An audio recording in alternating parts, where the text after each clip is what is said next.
हे पुरुषोत्तमम। आप सभी को मेरा रानंदित जय गुरु। परम पूज्य पाद श्री श्री श्री आचार्य देव के साथ एक चर्चा का अंश है, उसकी चर्चा हम लोग करेंगे। ये दिनांक 22 मार्च 2024 की चर्चा है। शाम का समय है, अपार जनसंख्या में भक्तों की भीड़ उमड़ पड़ी है। वसंत ऋतु पार कर ग्रीष्म अपनी आने का संकेत दे रहा है। बूंद बूंद पसीने के सभी नर नारी अभिषिक्त हैं।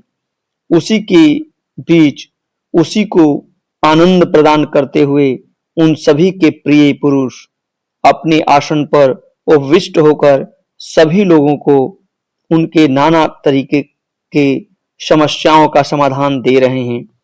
सभी अपने प्रिय पुरुष की ओर पढ़ के निहारे दर्शन का लाभ उठा रहे हैं तथा उनके श्रीमुख से निकलने कथनों को श्रवण कर रहे हैं। भरे नाट मंडप के चारों ओर से मनुष्य उन्हें उपभोग कर रहे हैं। इसी बीच एक किशोर बालिका ने उनसे निवेदन करते हुए कही कि मेरा भाग्य बहुत खराब है, कोई भी काम सुंदर तरीके से नहीं कर पाती हूँ, हमेशा कई बाधाएं आ जाती हैं। श्री श्री आचार्य देव, अगर काम सही तरीके से संपन्न नहीं होता है तो इसमें दोष भाग्य का है या खुद के अवांछित चलन का। अगर मुझे ताली बजाना हो तो दोनों हाथ को एक दूसरे से टक्कर मारना पड़ेगा, तभी ताली बजेगी। वो ना करके अगर मैं एक हाथ को ऊपर की ओर तथा दूसरे को नीचे की ओर ले जाऊं तो क्या ताली बजेगी? निश्चय ही नहीं। उसी प्रकार जिस काम को जिस तरह से किया जाता है उसे वैसा न करके तो विफलता ही मिलेगी। अधिकांश ही हम लोग कार्य के प्रति केंद्रित ना होकर मन के बकबक में डूबे रहते हैं। वर्तमान समय में मन को न रखकर बीते हुए समय अथवा भविष्य की चिंता करते हैं। अभी समय घड़ी में 8:55 हो रहा है। इस मन को उसी समय में रखो, ना 5 मिनट पहले ना 5 मिनट बाद। वर्तमान समय में अपने मन को उपस्थित रखकर अपने चारों तरफ पैनी दृष्टि रखो। अपने चतुर्दिक हो रहे घटनाओं की तरफ नजर रखो।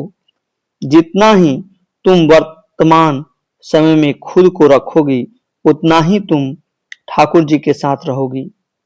वर्तमान को जब तुम ठीक कर लोगी तो तुम्हें भूत तथा भविष्य की चिंता करने की जरूरत नहीं होगी, क्योंकि तुम्हारा वर्तमान ही तुम्हारे भविष्य को निर्धारित करेगा।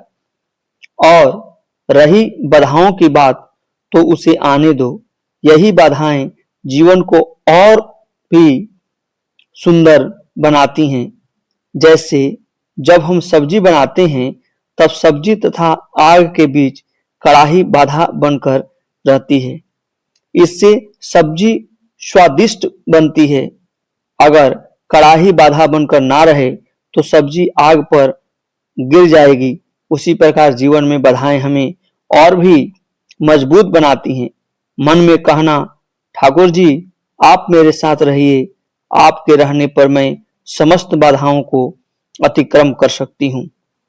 उसके उपरांत फिर एक माँ ने निवेदन किया कि कुछ ही दिन पहले उनके बड़े बेटे का देहांत हो गया है। यह कहकर उक्त माँ रोने लगी। श्री श्री आचार्य देव, जो बेटा चला गया उसे क्या वापस लाया जा सकता है? क्या वो हमारे हाथों में है? निश्चय नहीं। तो जो चला गया है उसके लिए विलाप करने से कोई लाभ नहीं। इसके उपरांत आगे क्या करना है वो सोचिए। मानो एक सागर से एक कलसी पानी को अगर अलग किया गया, फिर उस कलसी में ठोकर लगने की वजह से कलसी टूटकर पानी वापस सागर में जाकर मिल गया, उसी प्रकार हम सभी परमपिता के संतान हैं। उन्हीं से अलग होकर कोई मैं बना तो कोई आप बने, कोई कुछ बना तो कोई कुछ, और जब हम चले जाते हैं तब उन्हीं में जाकर मिल जाते हैं। आज आप जिस बेटे के लिए रो रही हैं, हो सकता है वो यहीं किसी पिता के गोद में चढ़कर आपको देख रहा हो, परंतु वो आपको पहचान भी नहीं पा रहा है और आप यहाँ उसके जाने का शोक मना रही हैं। अब आपको खुद तय करना होगा कि बेटे के शोक को संभाल कर रखेंगी या उससे निकलकर जीवन में आगे बढ़ेंगी। अभी प्रत्येक जगह दीक्षा पत्र डीपी वर्क का कार्य चल रहा है। वहां जितने गुरु भाई एवं माताएं हैं उनके साथ मिलकर घर घर जाइए, 4 लोग से बातें कीजिए। इससे शरीर भी स्वस्थ रहेगा तथा मन भी ठीक होगा। यह मैं नहीं मनोवैज्ञानिकों का मानना है कि लोगों से बात करने के दौरान हमारा मन स्वस्थ रहता है। जाइए, जीवन में पृष्ठ संख्या आगे बढ़िए। 47 सातवती मई 2024। सभी को रानंदित जय गुरु।